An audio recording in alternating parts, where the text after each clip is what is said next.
Wing span ಅಂದ್ರೆ ಅದರ ಸುತ್ತಳತೆ ಬಂದ್ಬಿಟ್ಟು 60 ಮೀಟರ್ ಇರುತ್ತೆ. ಅಷ್ಟು ದೊಡ್ಡದಾಗಿರುವಂತಹ ಫ್ಲೈಟ್. ಕೆಲವೇ ಕ್ಷಣಗಳಲ್ಲಿ ದುರಂತ ಸ್ಥಳಕ್ಕೆ ಅಮಿತ್ ಶಾ ಕೇಂದ್ರ ಗೃಹ ಸಚಿವರು ಬರ್ತಾ ಇದ್ದಾರೆ. ವಿಶೇಷ ವಿಮಾನದಲ್ಲಿ ಆಗಮಿಸ್ತಾ ಇದ್ದಾರೆ ಅಮಿತ್ ಶಾ. ದೆಹಲಿಯಿಂದ ಅಹಮದಾಬಾದ್ಗೆ ಅಮಿತ್ ಶಾ ಅವರು ಆಗಮಿಸ್ತಾ ಇದ್ದಾರೆ. ಸಹಜವಾಗಿ ಅವರ ತವರು ರಾಜ್ಯ ಗುಜರಾತ್, ಪ್ರಧಾನಿ ನರೇಂದ್ರ ಮೋದಿ ಅವರ ರಾಜ್ಯವೂ ಕೂಡ. ಇಂಥದ್ದೊಂದು ದುರಂತಕ್ಕೆ ಗುಜರಾತ್ ಅಹಮದಾಬಾದ್ ಸಾಕ್ಷಿ ಆಗಿರೋದು. ಕೇಂದ್ರ ಗೃಹ ಸಚಿವ ಅಮಿತ್ ಶಾ ಅವರು ಬರ್ತಾ ಇದ್ದಾರೆ. ಯಾಕಂದ್ರೆ ಸಣ್ಣ ಪುಟ್ಟ ಕ್ರಾಶ್ ಅಲ್ಲ ಇದು. ಜನನಿಬಿಡ ಪ್ರದೇಶದಲ್ಲಿ ಆಗಿರುವಂತಹ ಅತಿ ದೊಡ್ಡ ಅನಾಹುತ. ನೂರಾರು ಸಾವುಗಳು ಅಟ್ ಎ ಟೈಮ್ ಸಂಭವಿಸಿದೆ ಅಂದ್ರೆ ಜಸ್ಟ್ ಇಮ್ಯಾಜಿನ್ ಮಾಡ್ಕೋಬಹುದು ಆ ದುರಂತದ ಸನ್ನಿವೇಶ ಯಾವ ರೀತಿಯಾಗಿ ಇರಬಹುದು ಅಂತ. ಯಾರದ್ದೋ ಅಣ್ಣ, ಯಾರದ್ದೋ ಮಗ, ಯಾರದ್ದೋ ತಂದೆ ತಾಯಿ ಕಳೆದುಕೊಂಡಂತಹ ಪರಿಸ್ಥಿತಿ. ಇದರ ಜೊತೆಗೆ ಆ ಫ್ಲೈಟ್ನಲ್ಲಿ ಇದ್ದಂತಹ, ಸಹಜವಾಗಿ ಎಲ್ಲ ಫ್ಲೈಟ್ಗಳಲ್ಲಿ, ಏರ್ಕ್ರಾಫ್ಟ್ಗಳಲ್ಲಿ, ಹೆಲಿಕಾಪ್ಟರ್ಗಳಲ್ಲಿ, ಚಾಪರ್ಗಳಲ್ಲೂ ಕೂಡ ಬ್ಲ್ಯಾಕ್ ಬಾಕ್ಸ್ಗಳನ್ನು ಇಡಲಾಗಿರುತ್ತೆ. ಅದು ಇನ್ಬಿಲ್ಟ್ ಕೂಡ. ಆ ಬ್ಲ್ಯಾಕ್ ಬಾಕ್ಸ್ ಅನ್ನ ಯಾವಾಗ ಪತ್ತೆ ಮಾಡಲಾಗುತ್ತೆ, ಆ ಬ್ಲ್ಯಾಕ್ ಬಾಕ್ಸ್ನ ಮೂಲಕವಾಗಿ ಯಾವ ರೀತಿಯಾಗಿ ಈ ಒಂದು ದುರಂತ ಸಂಭವಿಸ್ತು, ಯಾವ ಕಾರಣಕ್ಕಾಗಿ ತಾಂತ್ರಿಕ ದೋಷ ಆಯಿತು, ಕೊನೆ ಮೂಮೆಂಟ್ನಲ್ಲಿ ಪೈಲಟ್ಗಳು ಏನೆಲ್ಲ ಮಾತನಾಡಿದ್ರು, ATC ಕಡೆಯಿಂದ ಏನೆಲ್ಲ ವಿಚಾರಗಳು ರವಾನೆ ಆಯಿತು ಪೈಲಟ್ಗಳಿಗೆ, ATC ಕಂಟ್ರೋಲ್ ರೂಮ್ನಿಂದ, ಏರ್ ಟ್ರಾಫಿಕ್ ಕಂಟ್ರೋಲ್ ರೂಮ್ನಿಂದ ಪೈಲಟ್ಗಳಿಗೆ ಏನೆಲ್ಲ ಸಂದೇಶಗಳು ಹೋಯಿತು ಆ ಒಂದು ಮೂಮೆಂಟ್ನಲ್ಲಿ, ಅದೆಲ್ಲವೂ ಕೂಡ ಅದರಲ್ಲಿ ರೆಕಾರ್ಡ್ ಆಗಿರುತ್ತೆ ಬ್ಲ್ಯಾಕ್ ಬಾಕ್ಸ್ನಲ್ಲಿ. FDR, ಈ ಬ್ಲ್ಯಾಕ್ ಬಾಕ್ಸ್ ಏನೆಲ್ಲ ಕೆಲಸ ಮಾಡುತ್ತೆ ಅನ್ನೋದನ್ನ ನೋಡ್ತಾ ಹೋದ್ರೆ, FDR ಅಂದ್ರೆ ಫ್ಲೈಟ್ ಡಾಟಾ ರೆಕಾರ್ಡರ್. ಪ್ರತಿಯೊಂದು ಡಾಟಾ ರೆಕಾರ್ಡರ್ ಆಗಿರುತ್ತೆ. ಅಂದ್ರೆ ಯಾವಾಗ ಈ ರೀತಿಯಾಗಿ ನ್ಯೂನತೆಗಳಾಗುತ್ತೆ, ತಾಂತ್ರಿಕ ದೋಷಗಳಾಗಿರುತ್ತೆ, ಆ ಒಂದು ಟೈಮ್ನಲ್ಲಿ ಇದು ಆಕ್ಟಿವ್ ಆಗಿರುತ್ತೆ. ಫ್ಲೈಟ್ ಡಾಟಾ ರೆಕಾರ್ಡರ್, ಪ್ರತಿಯೊಂದು ಡಾಟಾ ಇದರಲ್ಲಿ ರೆಕಾರ್ಡ್ ಆಗಿರುತ್ತೆ. ಏನೆಲ್ಲ ಆಯಿತು, ಯಾವ ರೀತಿಯಾಗಿ ಅವರು ಕಮ್ಯುನಿಕೇಶನ್ ನಲ್ಲಿ ಇದ್ರು, ATC ಕಡೆಯಿಂದ ಏನೆಲ್ಲ ಮಾಹಿತಿಗಳು ಹೋಯಿತು, ಯಾವ ರೀತಿಯಾಗಿ ಕಂಟ್ರೋಲ್ ಮಾಡೋದಕ್ಕೆ ಪ್ರಯತ್ನವನ್ನ ಪಟ್ಟರು ಪೈಲಟ್ಗಳು. ಆಮೇಲೆ ಇಬ್ರು ಪೈಲಟ್ಸ್ಗೆ ಅಪಾರ ಪ್ರಮಾಣದ ಜ್ಞಾನ ಇದೆ, ಎಕ್ಸ್ಪೀರಿಯನ್ಸ್ ಇದೆ. 8,000 ಗಂಟೆಗಿಂತ ಹೆಚ್ಚು ಕಾಲ ಫ್ಲೈಟ್ ಅನ್ನ ಓಡಿಸಿರುವಂತಹ ಸಂಜಯ್ ಅನ್ನುವಂತಹ ಪೈಲಟ್ ಇದ್ರು ಈ ಒಂದು ಫ್ಲೈಟ್ನಲ್ಲಿ, ಬೋಯಿಂಗ್ 787 ನಲ್ಲಿ ಏನ್ ಕ್ರಾಶ್ ಆಗಿದೆ ಈ ಒಂದು ಫ್ಲೈಟ್ನಲ್ಲಿ ಇದ್ದಂತಹ ಪೈಲಟ್ನ ಎಕ್ಸ್ಪೀರಿಯನ್ಸ್. 8,000 ಗಂಟೆಗಳಿಗಿಂತ ಹೆಚ್ಚು ಕಾಲ ಫ್ಲೈಟ್ ಅನ್ನ ಓಡಿಸಿರುವಂತಹ ಅನುಭವ ಇದೆ. ಎಂಥ ಮೂಮೆಂಟ್ ಬಂದರೂ ಕೂಡ ಈ ರೀತಿಯಾಗಿ ತಾಂತ್ರಿಕ ದೋಷಗಳು ಆದಂತಹ ಸಂದರ್ಭದಲ್ಲಿ, ಟೆಕ್ನಿಕಲ್ ಪ್ರಾಬ್ಲಮ್ ಆದಂತಹ ಸಂದರ್ಭದಲ್ಲಿ ಆ ಫ್ಲೈಟ್ ಅನ್ನ ಕಂಟ್ರೋಲ್ಗೆ ತೆಗೆದುಕೊಂಡು ಸೇಫ್ ಆಗಿ ಲ್ಯಾಂಡ್ ಮಾಡುವಂತಹ ಪರಿಣಿತಿ ಹೊಂದಿರುವಂತಹ ಪೈಲಟ್ಗಳಿಬ್ರು ಕೂಡ. ಆದ್ರೆ ಅದು ಸಾಧ್ಯ ಆಗಲಿಲ್ಲ ಈ ಒಂದು ಕ್ಷಣದಲ್ಲಿ. ನೋಡಿ, ಟೇಕ್ ಆಫ್ ಆಗದಂತಹ ಜಸ್ಟ್ 5 ಮಿನಿಟ್ಸ್ ಅಲ್ಲಿ, ಅಂದ್ರೆ ಭೂಮಿಯಿಂದ ಆ ಫ್ಲೈಟ್ನ ಎತ್ತರ ಎಷ್ಟಿತ್ತು ಅನ್ನೋದನ್ನು ನೀವು ಗಮನಿಸಬಹುದು. ಏನು ಮಾಡೋದಕ್ಕೆ ಸಾಧ್ಯನೇ ಇಲ್ಲ. ಅಷ್ಟು ಎತ್ತರದಲ್ಲಿ ಮಾತ್ರ ಫ್ಲೈಟ್ ಇತ್ತು. ಆ ಅಂತರದಲ್ಲಿನೇ ಭೂಮಿಗೆ ಅಪ್ಪಳಿಸಿರೋದು. ನೋಡಿ, ಜಸ್ಟ್ ಮೀಟರ್ಗಳಲ್ಲಿ ಹೈಟ್ನಲ್ಲಿದೆ ಆ ಫ್ಲೈಟ್. ಕಿಲೋಮೀಟರ್ ಅಲ್ಲ, ಜಸ್ಟ್ ಮೀಟರ್ಗಳಲ್ಲಿ ಹೈಟ್ನಲ್ಲಿದೆ. ಈ ಹೈಟ್ನಲ್ಲಿ ಪೈಲಟ್ಗಳು ಕೂಡ ಏನು ಮಾಡೋಕೆ ಸಾಧ್ಯ? ಅಟ್ಲೀಸ್ಟ್ ಒಂದು ರೇಂಜ್ಗೆ ಹೈಟ್ನಲ್ಲಿದ್ದಿದ್ರೆ ಈ ಒಂದು ಫ್ಲೈಟ್ ಕಮ್ಯುನಿಕೇಶನ್ ಮಾಡಬಹುದಾಗಿತ್ತೇನೋ. ATC ಕಡೆಯಿಂದ, ಏರ್ ಟ್ರಾಫಿಕ್ ಕಂಟ್ರೋಲ್ ರೂಮ್ ಕಡೆಯಿಂದ ಆಪರೇಟ್ ಮಾಡಬಹುದಾಗಿತ್ತೇನೋ, ಗೊತ್ತಿಲ್ಲ. ಬಟ್ ಯಾವುದಕ್ಕೂ ಕೂಡ ರಿಯಾಕ್ಟ್ ಮಾಡೋದಕ್ಕೆ ಸಾಧ್ಯನೇ ಆಗಲಿಲ್ಲ. ಜಸ್ಟ್ ಮಿನಿಟ್ಸ್ಗಳಲ್ಲಿ ಎಲ್ಲ ದುರಂತ ಆಗಿ ಹೋಗ್ಬಿಡ್ತು. ಆ ಪ್ರಮಾಣದ ಜ್ಞಾನ ಇರುವಂತಹ, ಎಕ್ಸ್ಪೀರಿಯನ್ಸ್ ಇರುವಂತಹ ಪೈಲಟ್ಸ್ಗಳಿದ್ರೂ ಕೂಡ ಏನೂ ಮಾಡೋದಕ್ಕೆ ಸಾಧ್ಯ ಆಗಲಿಲ್ಲ. ಟೈಮೇ ಇರಲಿಲ್ಲ ರಿಯಾಕ್ಟ್ ಮಾಡೋದಕ್ಕೆ.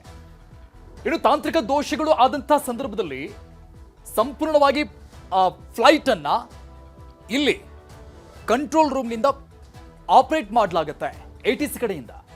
ಆಮೇಲೆ ಅವರು ಸಜೆಷನ್ಸ್ಗಳನ್ನ ಕೊಡ್ತಾ ಹೋಗ್ತಾರೆ ಏನ್ ಮಾಡಬಹುದು ಅಂತ ಆ ಪೈಲಟ್ಗಳಿಗೆ.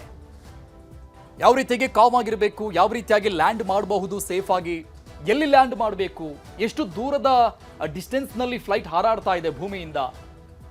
ಇನ್ ಕೇಸ್ ಬೇರೆ ಸ್ಪಾಟ್ನಲ್ಲಿ ಈ ರೀತಿಯಾಗಿ ಟೆಕ್ನಿಕಲ್ ಪ್ರಾಬ್ಲಮ್ಗಳು ಕಂಡು ಬಂದಿದ್ರೆ ಯಾವ ಒಂದು ಸ್ಪಾಟ್ನಲ್ಲಿ ಇಳಿಸಬಹುದು, ಈ ರೀತಿಯಾಗಿ ಮಾಹಿತಿಗಳನ್ನು ಕೊಡ್ತಾ ಇರ್ತಾರೆ. ಬಟ್ ಅದ್ಯಾವುದಕ್ಕೂ ಕೂಡ ಟೈಮ್ ಇರಲಿಲ್ಲ. ಈ ಬಗ್ಗೆ ಮಾತನಾಡೋದಕ್ಕೆ ಕ್ಯಾಪ್ಟನ್ ಅರವಿಂದ್ ಶರ್ಮಾ ಕನೆಕ್ಟ್ ಆಗಿದ್ದಾರೆ. ಸರ್ ನಮಸ್ತೆ. ನಮಸ್ಕಾರ ವೀರೇಶ್. ನಮಸ್ತೆ ಸರ್. ಸರ್, ಇಂಥದ್ದೊಂದು ದುರಂತ I think at the first time ನಾವು ನೋಡ್ತಾ ಇದ್ದೀವಿ. ನಿಮಗೂ ಕೂಡ ಅಂತ ಅನ್ಸುತ್ತೆ. ಏನ್ ಹೇಳ್ತೀರಾ ಸರ್ ಈ ದುರಂತಕ್ಕೆ ಸಂಬಂಧಪಟ್ಟಂಗೆ? ಇಲ್ಲ Veeresh, I must correct you. This is not the first time. 1988, same airport, Ahmedabad airport, same airlines, Air India, or rather Indian Airlines, the old name of Air India. Aircraft took off and 133 people died on takeoff. 133 sir? Howdo, the aircraft was overloaded and the landing gear of the aircraft hit a truck on the highway outside. Okay. And ಆಮೇಲೆ 2 kilometre ದೂರ ಹೋಗಿ crash ಆಯ್ತು. ಎಲ್ಲ 133 ಜನ ಸತ್ತೋದ್ರು. Okay sir, ಹಿಂಗೆ city ಮೇಲೆ ಬಿದ್ದಿತ್ತ ಆವಾಗ್ಲೂ ಕೂಡ? ಸಾರಿ, city ಮೇಲೆ ಬಿದ್ದಿತ್ತ ಫ್ಲೈಟ್ ಆಗ್ಲೂ ಕೂಡ ಹಿಂದೆ ಆಗದಂತ ದುರಂತದಲ್ಲಿ? ಇಲ್ಲ, ಆ ಟೈಮ್ ನಲ್ಲಿ ಆ ಏರಿಯಾ ನಲ್ಲಿ ಜಾಸ್ತಿ ಡೆವಲಪ್ಮೆಂಟ್ ಇರ್ಲಿಲ್ಲ. ಓಕೆ. ಸೊ ಲಕಿಲಿ ಗ್ರೌಂಡ್ ನಲ್ಲಿ ಫೆಟಾಲಿಟೀಸ್ ಇರ್ಲಿಲ್ಲ. It means open area? ಆ ಓಪನ್ ಏರಿಯಾನಲ್ಲಿ. ಓಕೆ, ಬಟ್ ಅದೇ ಸರ್, ಈಗ ನಾವು ಹೇಳ್ತಿರೋದು ಈ ತರ ಜನ ವಾಸ ಮಾಡೋ ಸಿಟಿ ಮೇಲೆ ಬಿದ್ದಿದ್ದು ಫಸ್ಟ್ ಟೈಮ್ ಅಂತ. Well, you can say it like that, but Viresh, 80% of the accidents okay take off ಆಗಿ 7 ನಿಮಿಷ ಒಳಗಡೆ ಅಥವಾ ಲ್ಯಾಂಡಿಂಗ್ 7 ನಿಮಿಷ ಮುಂಚೆ ಆಗುತ್ತೆ. That is the world statistics of accident. Okay okay sir, ಏನ್ ಟೆಕ್ನಿಕಲ್ ಪ್ರಾಬ್ಲಮ್ ಆಗಿರಬಹುದು ಅಂತ ಅನ್ಸುತ್ತೆ ನಿಮ್ಮ ಅನುಭವದ ಮೇಲೆ? ಅದು ಯಾವ್ದೋ ಆಕ್ಸಿಡೆಂಟ್ ಆದ್ರೆ ಅಟ್ಲೀಸ್ಟ್ ನಮ್ಗೆ ಒಂದ್ 24 ಗಂಟೆ ಬೇಕು ಡೇಟಾ ಸಿಕ್ಕಕ್ಕೆ. ಓಕೆ. ಇಲ್ಲಿ ನಮ್ಗೆ ವಿಜುವಲ್ ನಲ್ಲಿ ಏನ್ ಕಾಣಿದೆ ಅಂದ್ರೆ ಒಂದು 620 ಅಡಿ ಮೇಲೆ ಹೈಟ್ ತಗೊಂತು ವಿಮಾನ. ಎಸ್. ಆ ಹೈಟ್ ತಗೊಂಡ ಮೇಲೆ ಇನ್ನ ಮೇಲೆ ಹತ್ತಕ್ ಆಗ್ಲಿಲ್ಲ. Yes. We can see the landing gear down. Yes. Normally ನಾವು ಕ್ಲೈಂಬ್ ಆಗಕ್ ಶುರು ಆವಾಗದೆ ಅಂದ್ರೆ ಲ್ಯಾಂಡಿಂಗ್ ಗಿಯರ್ ರಿಟ್ರಾಕ್ಟ್ ಮಾಡ್ಬಿಡ್ತಾರೆ. Okay. But the landing gear is still out and the flaps have been retracted. So that is what is seen from the visuals. But Yes. our pilot to mayday call yella sudhi bandmele we can have a more proper picture.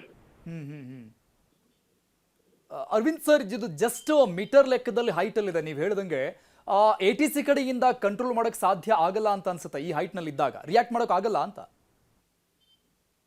ಇಲ್ಲ ಇಲ್ಲ, 620 ಅಡಿ is ಬಹಳ ಕಮ್ಮಿ. Okay. It is nothing. 620 ಅಡಿನಲ್ಲಿ ಅಂತ ವಿಮಾನ ತಿರ್ಸ್ಬಿಟ್ಟು ವಾಪಸ್ airport ಗೆ ತರಕ್ ಆಗಲ್ಲ. ಸ್ಟ್ಯಾಂಡರ್ಡ್ ಪ್ರೊಸೀಜರ್ ಮುಂದೆ ಏನ್ ಸಿಕ್ಕುತ್ತೆ ಅಲ್ಲಿ ಹೋಗಿ ಲ್ಯಾಂಡ್ ಮಾಡಕ್ ಪ್ರಯತ್ನ ಪಡಬೇಕು. ಎಸ್ ಸರ್, ಬೋಯಿಂಗ್ 787 ತುಂಬಾ ಬಿಗ್ಗೆಸ್ಟ್ ಫ್ಲೈಟ್ ಅನ್ನುವಂಥದ್ದು ಗೊತ್ತಿದೆ. ಆಮೇಲೆ ಇದು ಲಂಡನ್ಗೆ ಹೋಗ್ತಾ ಇತ್ತು. ಅಷ್ಟು ದೂರದ ಪ್ರಯಾಣ ಇದ್ದಂತ ಟೈಮ್ನಲ್ಲಿ ಪ್ರೀ ಸೆಕ್ಯೂರಿಟಿ ಚೆಕಿಂಗ್ ಎಲ್ಲ ಆಗಿರುತ್ತಲ್ವಾ ಸರ್? ಹೌದು ಹೌದು, the airline business is a very serious business. Yes. Security ಎಲ್ಲ ಎಲ್ಲಾ ವಿಮಾನಕ್ಕೆ ಬಹಳ ಸೇಫ್ ಆಗಿ ಮಾಡ್ತಾರೆ, ಸ್ಟ್ರಿಕ್ಟ್ ಆಗಿ ಮಾಡ್ತಾರೆ. Okay.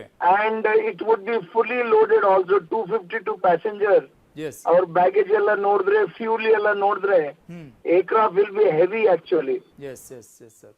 And 787 is the most modern aircraft from Boeing Aircraft Company. Okay. It is called the 787 Dreamliner. ಹೌದು ಸರ್. ಸರ್, 787 ತುಂಬಾ ಸೇಫೆಸ್ಟ್ ಫ್ಲೈಟ್ ಅಂತ ಕೂಡ ಹೇಳ್ತಾ ಇರಲ್ಲ ಸರ್? ಹೌದು, technically and by design it's a very safe aircraft. Yes. ಅದಕ್ಕೆ ಆಶ್ಚರ್ಯ, ಇದ್ರದ್ದು ಇಷ್ಟು ದೊಡ್ಡ ದುರಂತ ಆಗಿರೋದು ಬಹಳ ಆಶ್ಚರ್ಯ. ಓಕೆ. ಸೊ ಒಂದು ಅಂದಾಜು ಪ್ರಕಾರ ಏನ್ ಆಗಿರಬಹುದು ಅಂತ ಅನ್ಸುತ್ತೆ ಸರ್ ತಮ್ಗೆ? ಇಂಥ ಹೈಟ್ ನಲ್ಲಿ ಎಂಜಿನ್ ಫೇಲ್ಯೂರ್ ಆಗಿರ್ಬೋದು, ಪವರ್ ಲಾಸ್ ಆಗಿರ್ಬೋದು, ಓಕೆ,